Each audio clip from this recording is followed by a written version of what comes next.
Alors, je vais juste, Inch'Allah, donc faire un petit rappel pour les frères et les sœurs qui sont là. Donc, l'objectif de ce live est donc une session de questions-réponses avec notre honorable frère Mohamed Wara.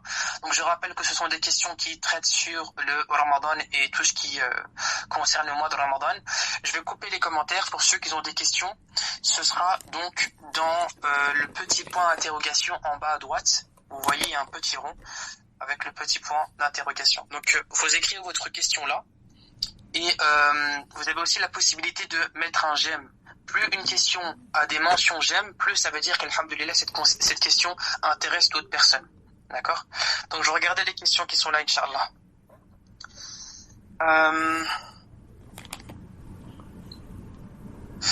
Première question, une sœur nous dit Salam alaikum. Le médecin est-il un référent pour la rupture du jeûne en cas de maladie? Référent, c'est-à-dire que si par exemple il lui dit par exemple que tu as une maladie, tu peux pas jeûner, est-ce qu'elle peut se baser sur ça? C'est ça la question? Le fait, est-ce que le fait de prendre le médecin comme référent, le fait de revenir vers lui dans pour ne pas jeûner quoi? Pas de faire le jeûne. Pour ne pas jeûner. Pour ne pas jeûner. Oui, il n'y a pas de problème. Si c'est un médecin qui est connu pour son sérieux, n'est-ce pas, pour son sérieux et son honnêteté, il n'y a pas de mal. On se base sur ce qu'il dit. Et puis voilà. Non. Jazakallah khair. Donc cette question, alhamdulillah, je la supprime. Alors, il y a des questions qu'on me pose, mais qui ont déjà été répondues durant le premier live. Oui, donc ce genre de questions, je crois qu'il faudrait passer sur cela. Comme ça a déjà été répondu. Je vais juste citer la question, comme ça ceux qui entendent savent qu'ils ne doivent pas nous poser cette question, car la réponse est déjà présente dans le live que tu as fait avec moi samedi passé. Donc juste, je cite la question. Une sœur nous dit, est-ce que la femme doit-elle assister à la prière du Aïd? Donc la réponse à cette question est... Barakallahu fikum. Taïeb.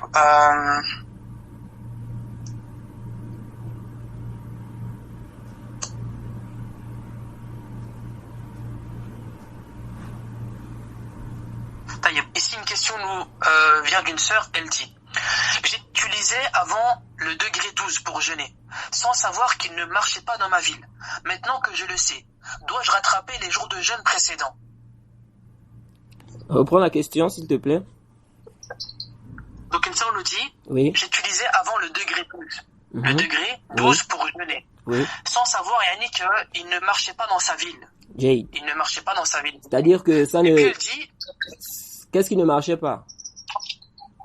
En fait, ce que je comprends de la question dans le sens qu'elle ne marchait pas, Yannick, en réalité, ce degré 12 n'était pas le degré qui correspondait à sa ville. Comment ça?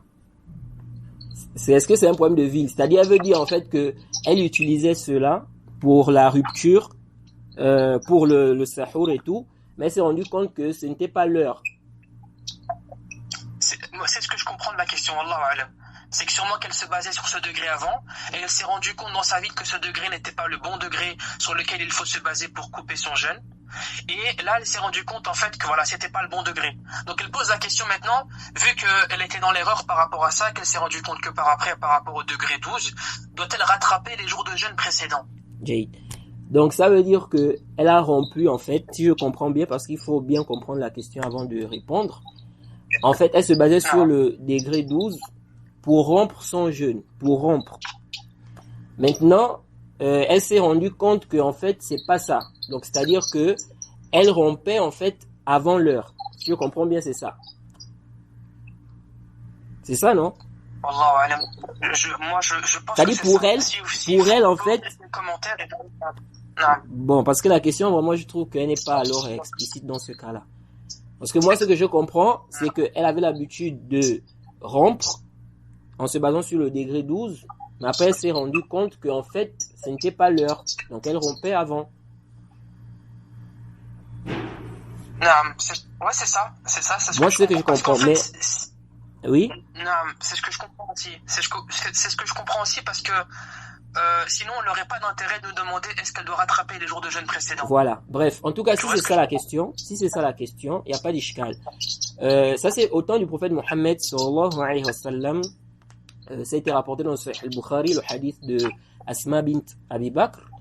au temps du prophète, ils ont rompu le jeûne et ils ont cru que le soleil s'était couché et ils ont rompu le jeûne en fait.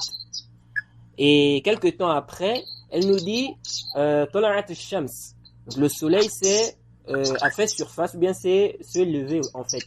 Donc le soleil était là, en un mot. Alors ce hadith dans le Sahih al-Bukhari, et on a posé la question à celui qui a rapporté le récit, donc Urwa. On lui a demandé, est-ce que on leur a demandé de rembourser? Hal umiru bil qada? Et il a dit, buddun min qada, ou bien la budda min qada, dans une riwaya. Il a dit, il faut rembourser. Il faut rembourser. De là, les savants ont divergé. Il y a eu toute une divergence entre les savants. Est-ce que celui qui a, par exemple, rompu le jeûne en croyant qu'il est l'heure, après il se rend compte qu'il n'est pas l'heure, est-ce que celui-là, il doit rembourser ce jour, oui ou non? Il n'y a pas de doute que lorsqu'il s'aperçoit qu'il n'est pas l'heure, il doit s'abstenir. Maintenant, la question qui se pose, est-ce qu'il doit rembourser ce jour? Est-ce qu'on va dire ici que c'est fini, son jeûne est annulé, il doit rembourser ce jour? Alors, certains savants ont dit, la personne doit rembourser. Mais l'avis qui est juste, elle est le plus savant, c'est qu'on ne rembourse pas. On ne rembourse pas parce que déjà, premièrement, pour dire que la personne doit rembourser, il faut une preuve. Et jusque-là, on n'a pas une preuve claire qu'ils ont remboursé. Ce qui s'est passé au temps du prophète, on n'a pas une preuve ici qu'ils ont remboursé. Alors, lorsqu'on nous rapporte ça, s'ils avaient remboursé, si on leur a demandé de rembourser, on devait mentionner cela dans le récit. Et ici, là, Urwa, lorsqu'il a dit qu'il faut rembourser, il ne dit pas ici qu'on leur a demandé de rembourser.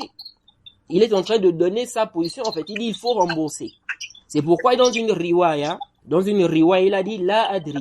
Quand on lui a demandé, est-ce qu'on leur a demandé de rembourser? Il a dit la adri, je ne sais pas. Donc il ne sait pas si on leur a demandé de rembourser. Donc nous disons, ici là, celui qui a rompu par erreur, il n'y a pas de problème. Comme Allah a dit, sourate 33, au verset 5, Allah nous fait comprendre dans ce verset qu'il n'y a pas de mal pour ceux qu'on fait par erreur. وَلَكِنْ مَا تَعَمَّدَتْ قُلُوبُكُمْ. Il dit, il n'y a pas de mal pour ceux que vous faites par erreur. Vous êtes tenus pour ceux que vous faites volontairement. Donc ça, c'était une erreur. La personne elle est tombée dans une erreur. Elle a cru qu'il était l'heure alors qu'il n'était pas l'heure. Maintenant, nous disons, il n'y a pas de problème, il n'y a pas de péché. Maintenant, est-ce qu'elle doit rembourser? Nous disons qu'elle ne doit pas rembourser. Pourquoi? Parce que on n'a pas de preuve, n'est-ce pas, justifiant que la personne doit rembourser. Et au temps du prophète Mohammed sallallahu alayhi wa sallam, lorsque l'histoire s'est produite, s'ils avaient remboursé, si le prophète leur avait demandé de rembourser ce jour-là, on devait nous mentionner ça dans le récit. On n'a pas mentionné ça dans le récit. Donc nous disons que celui qui croit qu'il est l'heure, n'est-ce pas, de rompre, il a cru qu'il était l'heure, et puis il a rompu. Après, il se rend compte que non, il n'est pas du tout l'heure. Nous disons ici à celui-là, il s'abstient, n'est-ce pas, dès qu'il se rend compte qu'il n'est pas l'heure, et il ne rembourse pas ce jour-là. Donc, pour la question de la sœur, il n'y a pas de problème. Si elle a cru qu'il était l'heure, elle a rompu. Après, elle s'est aperçue que, en fait, l'heure en question, 12 degrés, c'est pas ça. Ici, il n'y a pas de problème, elle ne rembourse pas, n'est-ce pas, ce qui s'est passé. Naam. Jazakallahu khair. Alors, question suivante, une personne nous dit Salam alaikum, quelle œuvre faire durant les 10 dernières nuits du mois de Ramadan? Bon, il y a plusieurs, la personne peut faire plusieurs choses. Il y a la lecture du Coran, il y a les azkar, il y a l'istighfar, demander à Allah pardon, n'est-ce pas? Il y a beaucoup de bonnes actions, il y a la prière, n'est-ce pas? La personne doit profiter de ces moments pour faire, n'est-ce pas, beaucoup d'adoration, demander à Allah pardon, demander à Allah, n'est-ce pas, le raffermissement sur la religion. La personne doit profiter à faire des adorations. Donc, il y a la prière, la personne a le choix, il y a la prière de nuit, il y a les azkar, il y a la lecture du Coran, il y a la demande de pardon, etc.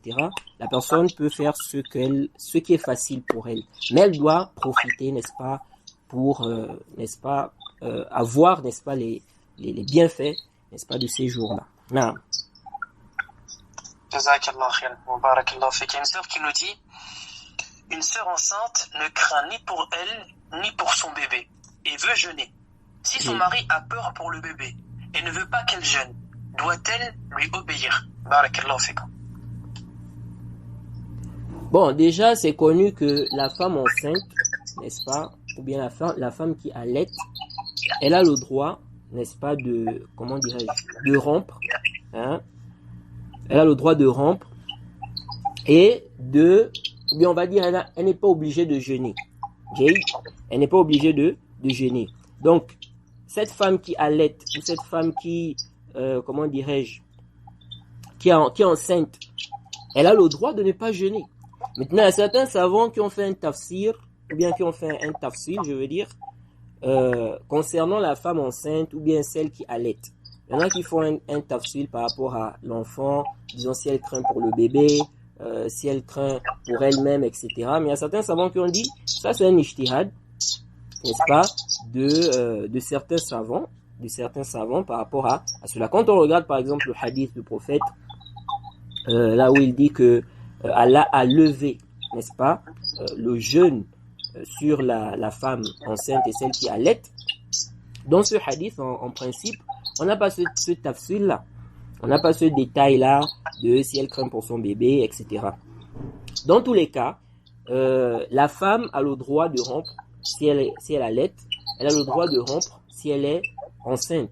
Donc, si son mari craint pour le bébé, nous disons à cette femme-là de rompre, de ne pas jeûner. Car dans tous les cas, ici, là, elle ne prend pas de péché as-sahih. Naam. Jazakallah khairan. Alors, ici, une question d'une personne qui nous dit Salam alaikum, peut-on envoyer la fidia et zakat al-fitr dans un autre pays? Juste, Akhi Mohamed, avant que tu répondes à cette question, je tiens à rappeler que ce sont des questions que sur le Ramadan. Jazakumullahu khairan. Oui, exact. La question c'est, peut-on envoyer la fidia et la zakat al-fitr dans un autre pays? La base, c'est de donner ça où on est. La base, c'est de donner la fidia et puis la zakat al-fitr, c'est-à-dire l'endroit où on se trouve. Maintenant, s'il y a un besoin à déplacer cela, s'il y a un besoin, il n'y a pas d'ishkal, il n'y a pas de problème. Naam. Jazakallah khair. Alors, une autre question.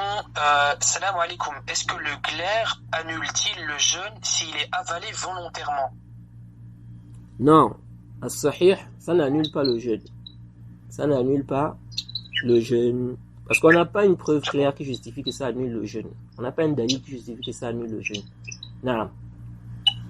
Barakallah fi, jazakallah khair. Alors, ici une question d'une sœur, elle demande, un enfant pubère qui rompt son jeûne, doit-il jeûner 60 jours ou nourrir 60 pauvres? Un enfant pubère qui rompt son jeûne. Je ne sais pas si tu as compris la question. Un enfant pubère qui rompt son jeûne, c'est ça, non? Un enfant pubère qui rompt son jeûne. Oui. Elle demande quoi? Il doit faire quoi? Doit-il jeûner 60 jours ou nourrir 60 pauvres? Non, s'il a rompu le jeûne, celui qui est pubère, déjà le jeûne est obligatoire sur lui. Donc il est obligatoire pour lui de... Hein? Il y a un petit décalage, est-ce que tu m'entends? Oui, je t'entends. J'ai compris la question. La personne demande un enfant pubère. Il a rompu son jeûne. Elle demande s'il doit nourrir. C'est ça, non? Allô? Allô? Tu m'entends? On dirait qu'il y a un problème là. Non. Tu m'entends? Nourrir ou jeûner 60 jours? Jade. Oui, donc je disais que celui qui est pubère, déjà, c'est obligatoire. Tu m'entends, Mohamed? Oui, je t'entends. Je disais que celui qui est pubère, il est obligatoire pour lui de jeûner. Hein? En fait, je t'entends, mais il y a des coupures, il y a des bugs en fait. Ah bon? Pourtant, moi, je t'entends bien. Oui. Le prophète Mohammed sallallahu alayhi wa sallam, dans le hadith de Aïcha, c'est rapporté aussi par Ali ibn Abi Talib. Le prophète Mohammed sallallahu alayhi wa sallam a dit Rufi'a al-qalam an thalatha. La plume a été levée sur 3 personnes. Et parmi eux, il a dit le sabi hatta yahtalim. Donc le petit enfant jusqu'à ce qu'il ait l'âge de la puberté. Alors, dès qu'il a déjà l'âge de la puberté, ça veut dire qu'il doit obligatoirement jeûner. Et donc, il n'a pas le droit de rompre. Maintenant, s'il rompt, oui. Désolé de t'interrompre, ça bug qu'on t'entend pas en fait. Vraiment, je ne sais pas pourquoi ça fait ça, mais moi, je t'entends très bien. Allô? Allô? Tu m'entends? On t'entend pas, Akhi Mohamed. Quitte Voilà. le live et reviens. Ok, Inch'Allah, quitte le live et reviens. ok, d'accord. Attends. Je te retire et puis je te remets. Je te retire et je te remets à tout de suite. Oui, c'est ça, c'est mieux. Non. Alors, on reprend la question de la sœur. Donc, tu répondais par rapport à l'enfant pubère qui rompt son jeûne. Oui, je disais que s'il est déjà pubère, ça veut dire que le jeûne, donc il n'a pas le droit de rompre. Maintenant, s'il a rompu, la fois passée on a parlé ici d'un hadith du prophète où il nous parlait de celui-là qui rend le jeûne avant son temps. Le hadith qui est rapporté par le Hakim et Bayhaqi, transcrit par le Cheikh Al-Albani, où il nous a parlé du châtiment de celui-là qui, n'est-ce pas, rend son jeûne avant le temps. Donc, rompre le jeûne alors que ce n'est pas le moment, c'est très grave, ça fait partie des grands péchés. Celui qui ne jeûne pas également, il est en train de commettre un grand péché, c'est pire même.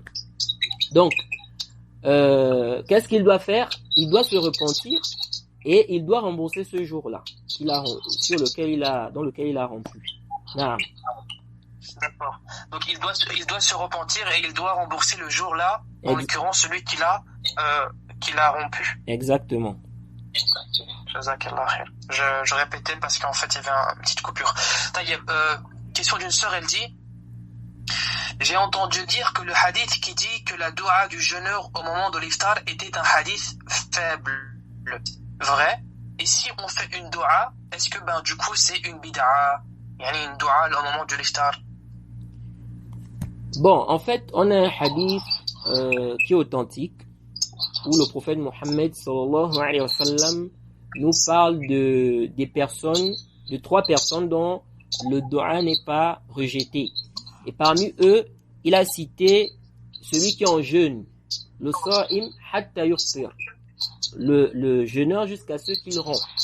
Et dans une autre riwaya même on parle du jeûneur. Donc, quand on regarde ce hadith, ça montre quoi? Ce hadith montre, n'est-ce pas, que c'est pendant même le jeûne, c'est-à-dire toute la journée là, pendant que le musulman est en train de jeûner, il doit profiter à demander à Allah, il doit profiter à faire des doigts. Donc l'invocation du jeûneur n'est pas rejetée. Donc ce n'est pas une question seulement de rupture, non. Pendant que tu jeûnes même. Donc de la même manière que le voyageur, n'est-ce pas, son invocation n'est pas rejetée, de cette même manière aussi, le jeûneur, son invocation n'est pas rejetée. Et certains savants ont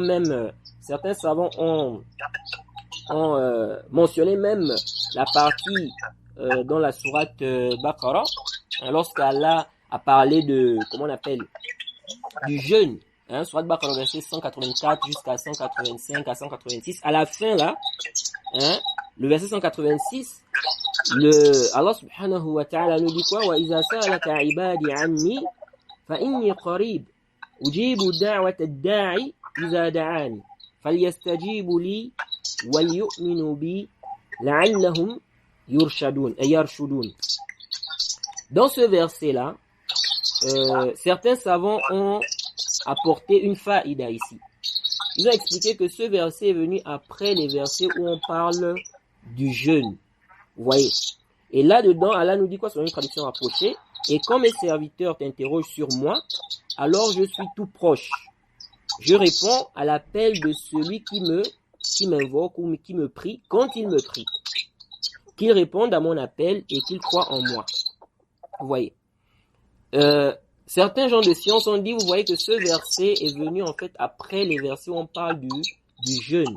Ça montre quoi? Ça montre ici le fait que le jeûneur, n'est-ce pas, il est recommandé au jeûneur de faire des invocations.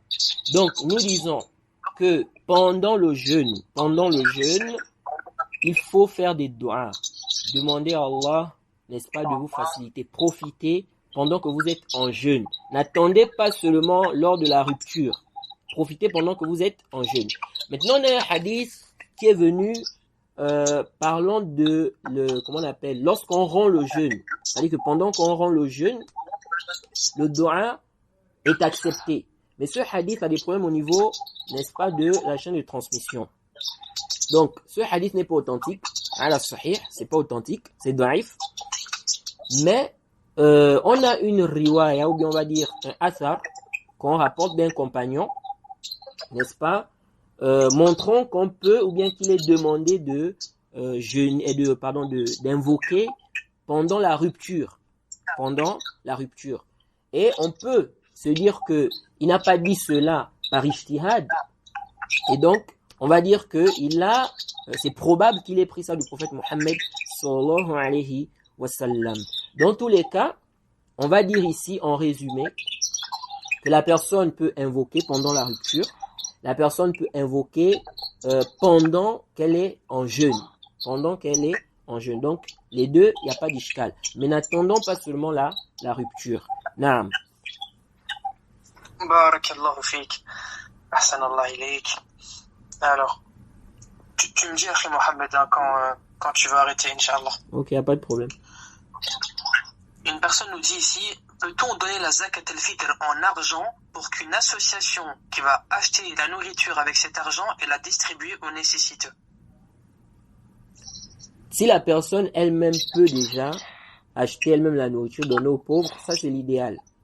Ça c'est l'idéal.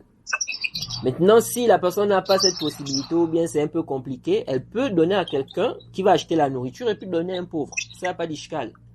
Donc c'est pas un problème d'association même. Une personne, disons, quelqu'un peut par exemple dire, voilà, tiens, prends ça, va m'acheter du riz et puis voilà, tu donnes ça à tel en zakat al-fitr. Il n'y a pas d'ishkal dans ça. Mais si la personne elle-même peut le faire, c'est ce qu'elle devrait normalement faire. Mais il n'y a pas d'ishkal aussi si elle demande à quelqu'un d'autre de le faire à sa place. Après, les questions des associations, il faut vraiment se renseigner parce que bon, on ne sait pas.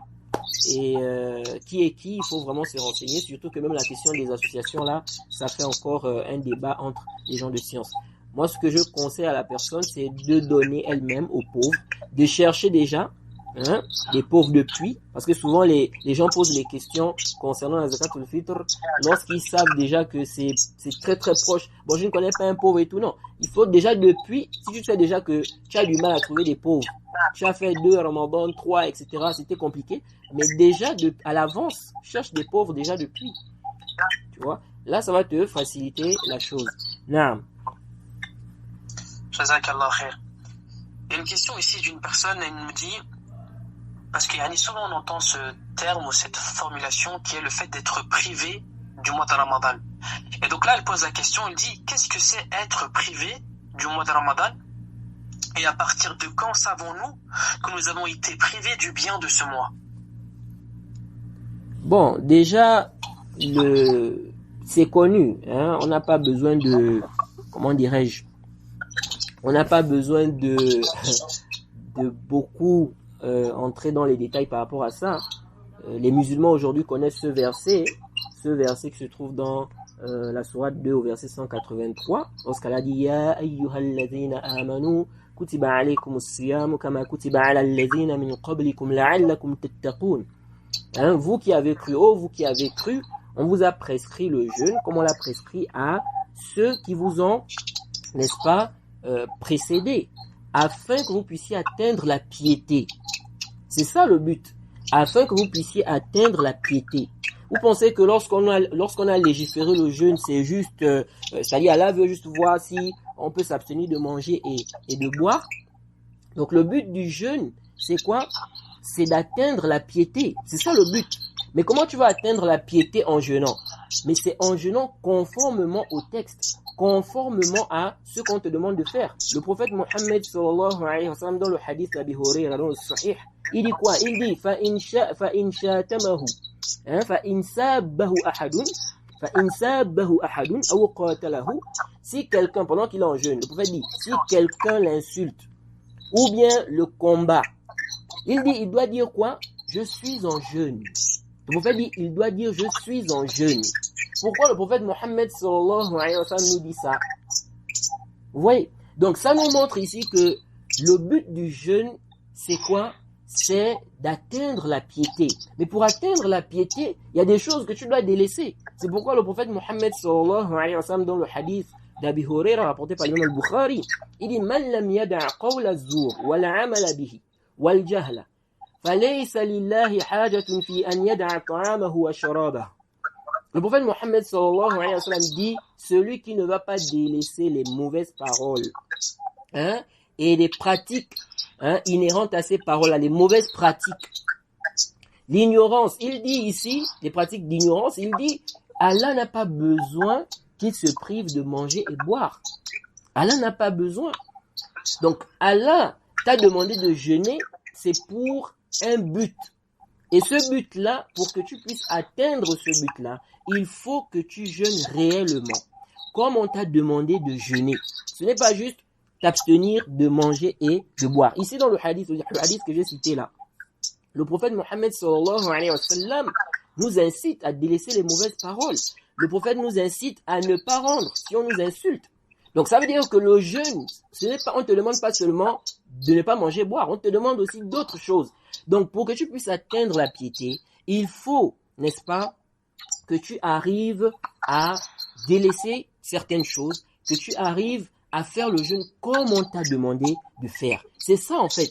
Et cela va te montrer, n'est-ce pas, ou bien ça va, n'est-ce pas, avoir un impact sur toi. Mais si tu t'abstiens seulement de manger et boire, tu es dans les séries, toute la journée tu es en train de suivre des séries, tu es en train de suivre des films, tu es en train d'écouter la musique, tu es en train de faire de la médisance, tu mens.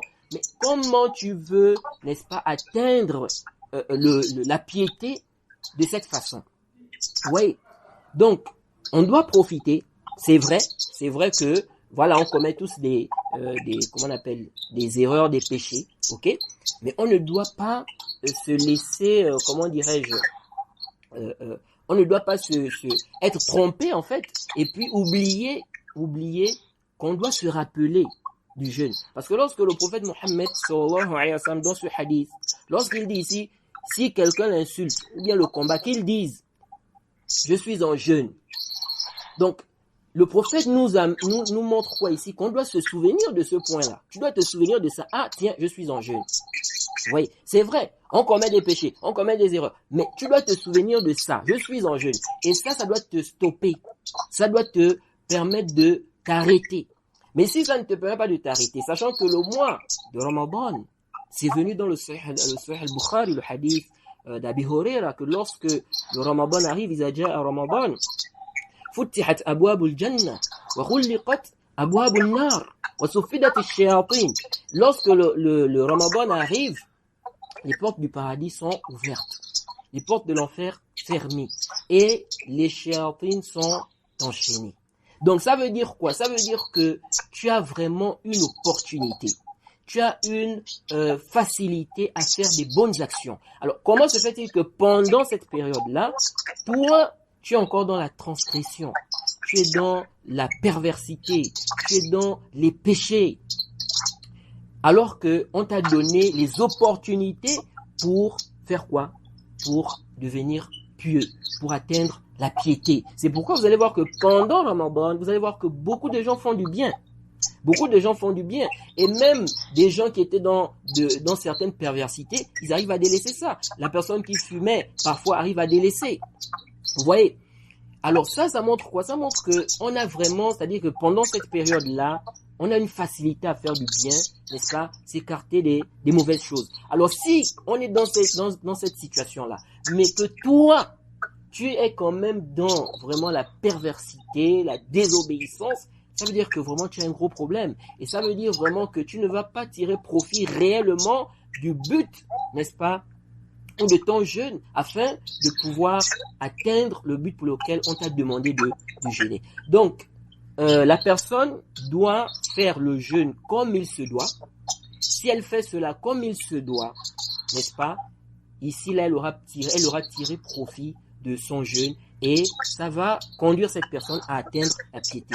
Par contre, si la personne, n'est-ce pas, ne fait pas le jeûne comme il se doit, elle se contente juste de s'abstenir de boire et de manger, ce jeûne-là ne va pas permettre à la personne d'atteindre le but réel du jeûne. Et donc, c'est pourquoi parfois vous allez trouver des personnes qui jeûnent. Ces personnes-là jeûnent, mais après le Ramadan, vous ne voyez pas de changement. Pourquoi? Parce que la personne n'a pas vraiment, n'a pas vraiment profité de cette opportunité-là. Naam. Jazakallah khair. Wa barakallahu fik. Il y a une personne qui nous pose la question, elle nous dit, est-ce qu'un péché commis durant Laylat al-Qadr compte comme 1000 mois? Je ne connais pas un savant qui a dit une telle parole, qu'un péché commis pendant la nuit du destin, ça compte comme 1000 mois. Mais c'est connu que, comme c'est venu, que la nuit du destin est meilleure que 1000 mois. Maintenant, dire que un péché, la nuit du destin, compte comme 1000, comment on appelle ça, un péché commis pendant 1000 mois, je ne connais pas un savant qui a dit une telle parole. Wallahu a'lam. Jazakallah khair. Il y a une sœur qui nous dit, une sœur est-elle récompensée même si elle ne peut pas prier durant ces 10 dernières nuits? Pourquoi elle ne peut pas prier? Si la personne a une excuse valable qui fait en sorte que la personne ne prie pas et qu'elle a l'habitude de prier, on espère qu'elle aura la récompense. Le prophète Mohammed sallallahu alayhi wa sallam dans le Sahih al-Bukhari, il a dit إذا مرض العبد أو سافر كتب له ما كان يعمل صحيحا مقيما. Le prophète Mohammed sallallahu alayhi wa sallam dit, si le serviteur est malade ou qu'il est en voyage, on va lui inscrire ce qu'il avait, n'est-ce pas, ce qu'il œuvrait, ce qu'il faisait, n'est-ce pas, lorsqu'il était en bonne santé et résident. Donc, si la personne a l'habitude de prier et que la personne a une excuse valable qui fait en sorte qu'elle n'arrive pas à prier, ok, mais qu'elle a l'habitude de prier, on espère pour elle qu'elle aura la récompense, n'est-ce pas, par rapport à ce qu'elle a l'habitude de faire. Naam. Jazakallah khair. Une personne nous dit, est-ce que le ou la baume, je sais pas, je pense qu'on dit le baume à lèvres ou la baume à lèvres. À la kulli hal, est-ce que la baume à lèvres durant le jeûne est interdit, oui ou non? Qu'est-ce que c'est? Du baume, c'est comme du labello. Comme le rouge à lèvres. Oui. C'est comme ça, mais plus masculin, effectivement. Oui, ça n'annule pas le jeûne. Tant que la personne n'avale pas ça, ça n'annule pas le jeûne. Ah. Je regarde.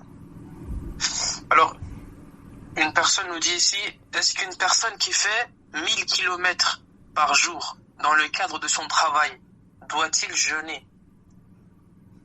Quelqu'un qui fait 1000 km par jour. Oui. Dans le cadre de son travail, est-ce qu'il doit jeûner? Donc il veut savoir en fait s'il est en voyage, quoi. C'est ça.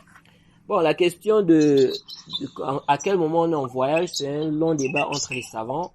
Mais la vie que nous trouvons juste avec le plus savant, ce qui est considéré comme étant un voyage, ok, dans le urf par les gens, c'est considéré comme étant un voyage. Ça veut dire quoi? Ça veut dire que si quelqu'un, par exemple, est dans une ville, si c'est connu, par exemple, que quitter de l'endroit A à l'endroit C, dans la ville, là, c'est connu que c'est un voyage, c'est considéré comme étant un voyage.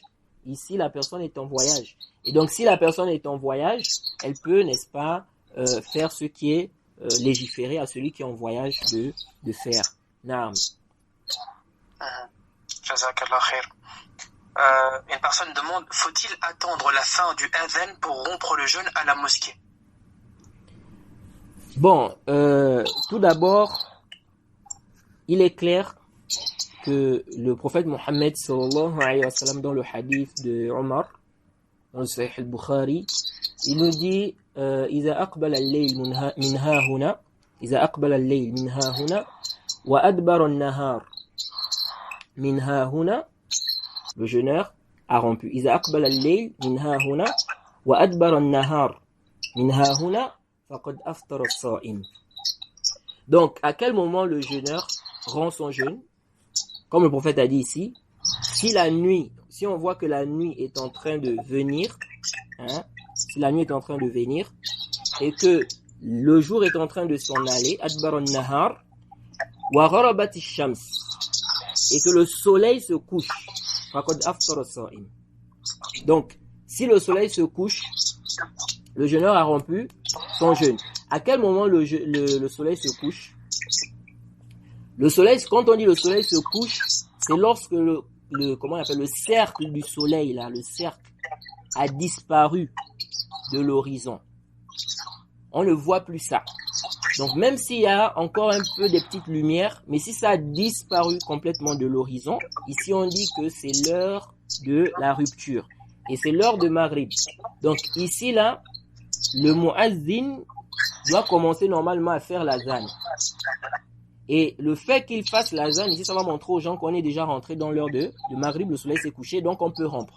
Donc, si le muazzin fait l'azan à l'heure, c'est-à-dire qu'il fait l'azan lorsque le soleil, n'est-ce pas, se couche, ici, la personne, dès qu'on fait l'azan, la personne rompt, parce que le muazzin fait l'azan lorsque le soleil se couche. Maintenant, si le muazzin retarde, il ne respecte pas, n'est-ce pas, l'heure de la rupture, ok? Il est connu qu'il est demandé, c'est recommandé de précipiter la rupture et non de la retarder. Donc, si maintenant le muazzin, il ne respecte pas, c'est-à-dire que lui, il retarde plutôt la rupture.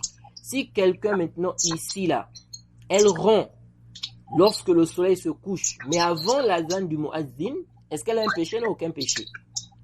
Elle n'a aucun péché parce qu'elle a respecté l'heure. C'est le muazzin qui doit même, n'est-ce pas, faire l'azan, n'est-ce pas, lorsque le soleil se couche, il ne doit pas retarder en principe. Donc, si le muazzin respecte l'heure de la rupture, ici on dit dès que tu entends l'azan, tu romps.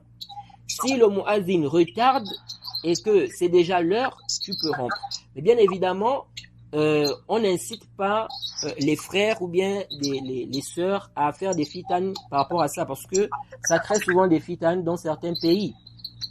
Il y a des frères, par exemple, voilà, qui veulent respecter la sunna. On a dit oui, lorsque le soleil, n'est-ce pas, se couche, comment on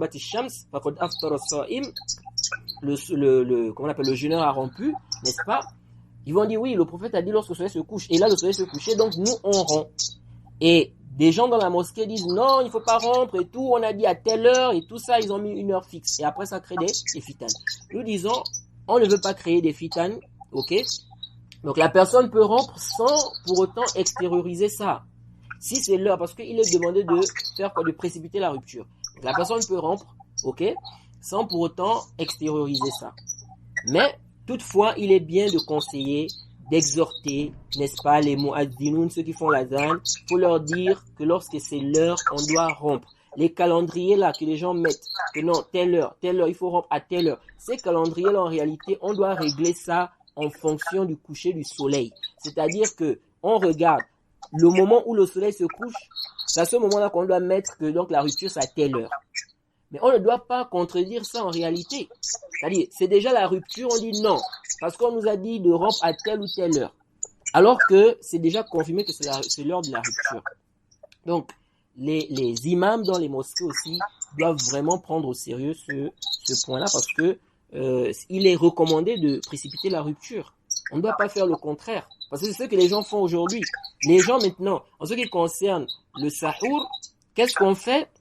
On dit aux gens d'arrêter de manger, il n'est pas encore l'heure. Alors qu'on sait très bien que les textes sont clairs en fait. On nous a montré à quel moment, n'est-ce pas, on doit arrêter de manger. Le prophète Mohammed sallallahu alayhi wa sallam, dans le hadith dans Sahih Muslim, le hadith de Samura, il dit la yaghurrannakum min suhurikum adhanu Bilal wala bayadul ufuq al-mustatil hakaza hatta yastatiru hakaza.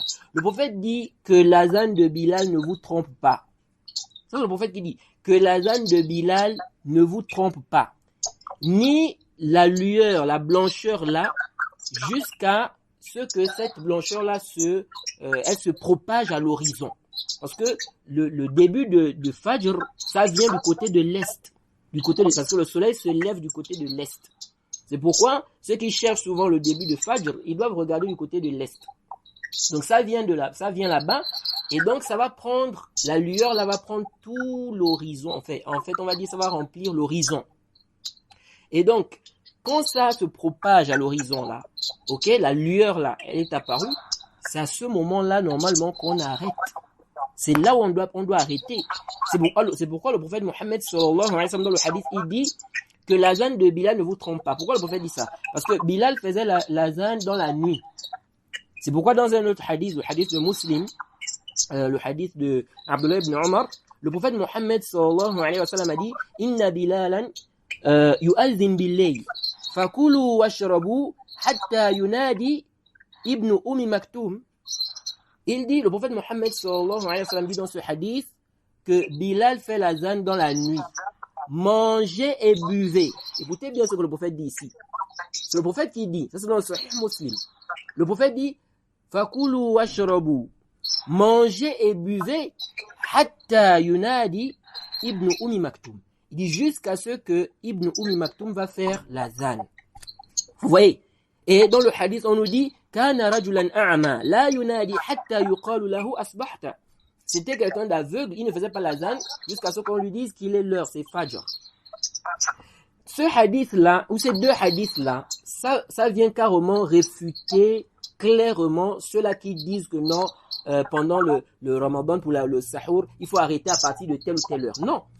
Ici, le prophète dit bien que l'azan de Bilal ne vous trompe pas. Dans l'autre hadith, il dit que Bilal fait l'azan la nuit. Il dit mangez et buvez. Ça, c'est le prophète qui dit mangez et buvez. Jusqu'à ce que Ibn Maktoum va faire l'azan. Et dans le récit, on dit qu'il faisait l'azan lorsqu'il c'était Fajr. Donc ça veut dire qu'on doit manger et boire jusqu'à ce moment-là. Et le Coran est clair là-dessus. Allah était clair dans le Coran. Il nous a dit Wakulu washrabu. Mangez et buvez. Hatta yatabayyana lakum al-khayt al-abyad min al-khayt al-aswad min al-fajr. Mangez et buvez jusqu'à ce que se distingue pour vous le fil blanc, n'est-ce pas, du jour du fil noir de la nuit. Donc, c'est plus que clair. Ça veut dire que c'est là où on doit arrêter. Donc, on ne doit pas dire aux gens, arrêtez, je sais pas, 20 minutes avant, ou bien, je sais pas, 30 minutes avant, ou je sais pas combien. Non. Ici, là, ça, c'est le temps où on peut, n'est-ce pas, on a tout ce temps-là comment on appelle ça, pour prendre le sahur. Maintenant, le véritable problème aujourd'hui, c'est quoi? C'est que les gens ont, comment je peux dire ça? Ils ont inversé les choses. En ce qui concerne le sahur, on nous dit qu'il faut faire quoi? Il faut arrêter par précaution avant je ne sais pas combien de temps. Et en ce qui concerne la rupture, on retarde. Non, ça c'est le contraire. Et quant au hadith qu'on rapporte, n'est-ce pas, du prophète Mohammed sallallahu alayhi wa sallam, on dit que le prophète, le hadith de Zayd ibn Thabit, parce qu'il y a certains qui citent ça pour dire que non, on doit, on doit arrêter le sahur comment on appelle ça, un temps avant en fait la prière. On nous dit que Zayd ibn Thabit a dit qu'il a pris le sahur avec le prophète Mohammed sallallahu alayhi wa sallam. Et on a posé la question, n'est-ce pas, à Zayd, on lui a demandé Kam kana bayna al-adhan wa sahur. Il y avait combien de temps entre l'azan et puis le sahur là? Et il a dit qadru 50 ayah. Il a dit c'était le temps où on peut lire 50 versets. Donc si on dit ici le temps où on peut lire 50 versets, donc on a dit entre l'azan et quoi? Et le sahur. Donc certains ont compris que donc ça veut dire que entre la fin du sahur et puis l'azan, il y avait ce temps-là. Donc ça veut dire que le prophète arrêtait de manger bien avant. Oui, mais nous disons non. Tout d'abord, ici là, on n'a pas dit que, c'est pas parce qu'on dit ici que l'heure où il faut arrêter le sahur, c'est, comment on appelle ça, lorsque le fajr rentre, c'est parce qu'on a dit ça, que ça veut dire que c'est obligatoire. C'est-à-dire que quelqu'un peut arrêter de manger bien avant. Vous voyez, quelqu'un peut arrêter de manger bien avant le sahur. Quelqu'un n'est pas obligé de prendre le sahur jusqu'à ce que Fajr arrive. Quelqu'un peut arrêter de manger bien avant. Donc, si on nous rapporte par exemple que le prophète a arrêté de manger avant, n'est-ce pas, par exemple avant la prière, ça ne cause pas un ishkal. Ça ne cause pas un ishkal. En plus de ça, ce hadith, en fait, en réalité, ce n'est pas entre l'azan et le sahour. Non. Ce hadith, en réalité, l'azan qui est visé ici, c'est l'iqama. C'est quoi? C'est l'iqama. C'est pourquoi il y a une riwaya qui est venue, je crois, c'est dans Al-Bukhari, que lorsqu'on a posé la question à Anas, concernant le sahour et puis la prière, on lui a demandé Kam kana baina fararihima min suhurihima wa dukhulihima fi s-salah. On lui a demandé s'il y avait combien le temps qu'il y avait entre la fin du sahour et puis l'entrée à la prière. Il a dit qadru ma yaqra'u ar-rajulu 50 aya. Je crois la version est dans Bukhari. Il dit c'est le temps qu'un homme ou un homme peut lire 50 versets. Ça veut dire quoi en fait? Ça veut dire qu'en réalité, la riwaya où on dit entre l'azan et le sahour là, l'azan qui est visé là-bas c'est l'iqama. Parce que l'iqama on appelle ça aussi l'azan. Donc entre la fin, donc le hadith là vient montrer que ici là on parle en fait de la fin du sahour, entre la fin du sahour et puis l'iqama. Il y avait combien de temps là? Et là, on peut estimer ça, certains gens de science estiment ça à 4 minutes, 5 minutes par là. Vous voyez? Donc, le temps qu'il y avait entre la fin du sahour et l'iqama, c'était ce temps-là. Donc, ça veut dire quoi quand on regroupe toutes ces versions-là? Ça veut dire en fait que le récit là ne nous dit pas que le prophète a arrêté avant l'heure de quoi? Avant l'heure de Fajr. Mais on nous parle plutôt de la fin. C'était le temps qu'il y avait entre la fin du sahour et puis l'iqama, c'est-à-dire quand on rentre dans la prière. Oui. Donc, en résumé, il faut que les gens essaient de revoir cette méthode ou bien cette façon de faire. On doit précipiter la rupture et on doit, n'est-ce pas, retarder le sahour. C'est ce qui est même demandé. Vous voyez, c'est pourquoi dans ce hadith, on tire que le prophète retardait le sahour. Parce que si on nous dit que la fin du sahour, le temps de la fin, c'était le temps que quelqu'un peut lire, ça y est, le temps de la fin jusqu'à la prière, jusqu'au temps de la prière, le temps que quelqu'un peut lire 50 versets, ça veut dire que le prophète prenait le sahour tard. Vous voyez? Et donc, quand il terminait, le temps qui restait entre ce temps-là et puis la prière, c'était pas un temps qui était long. Naam. Jazakallah khair. Sallallahu alayhi wa barakallahu fik. Inch'Allah, si ça ne dérange pas, on va prendre une dernière question, bi'idhnillah. Naam, comme il est, ça fait 48 minutes aussi. Oh, subhanallah. Non, j'aurais dit plus. Une question ici d'un frère qui demande est-ce que ça fait partie de la sunna ou des actes recommandés de rompre son jeûne avec des dates en nombre impair? On ne connaît pas un hadith authentique qui justifie qu'il faut rompre, n'est-ce pas, le jeûne avec des dates impaires. Quelqu'un peut rompre son jeûne avec une date, il n'y a pas d'ishkal, 2 dates, 3, 4, 5, il n'y a aucun ishkal. On ne connaît pas un hadith authentique qui montre qu'il faut rompre avec, n'est-ce pas, des dates impaires. Non. Donc, on va s'arrêter aujourd'hui on va s'arrêter ici pour cette séance et qu'Allah nous facilite. Amin. Barakallah fik, Akhi Mohamed, pour ton intervention. Allah t'augmente ta science et t'accorde le Jannah. Et Inch'Allah, on se donne rendez-vous à samedi prochain, Inch'Allah, à 23h. Barakallahu fik. Assalamu alaikum wa rahmatullahi wa barakatuh.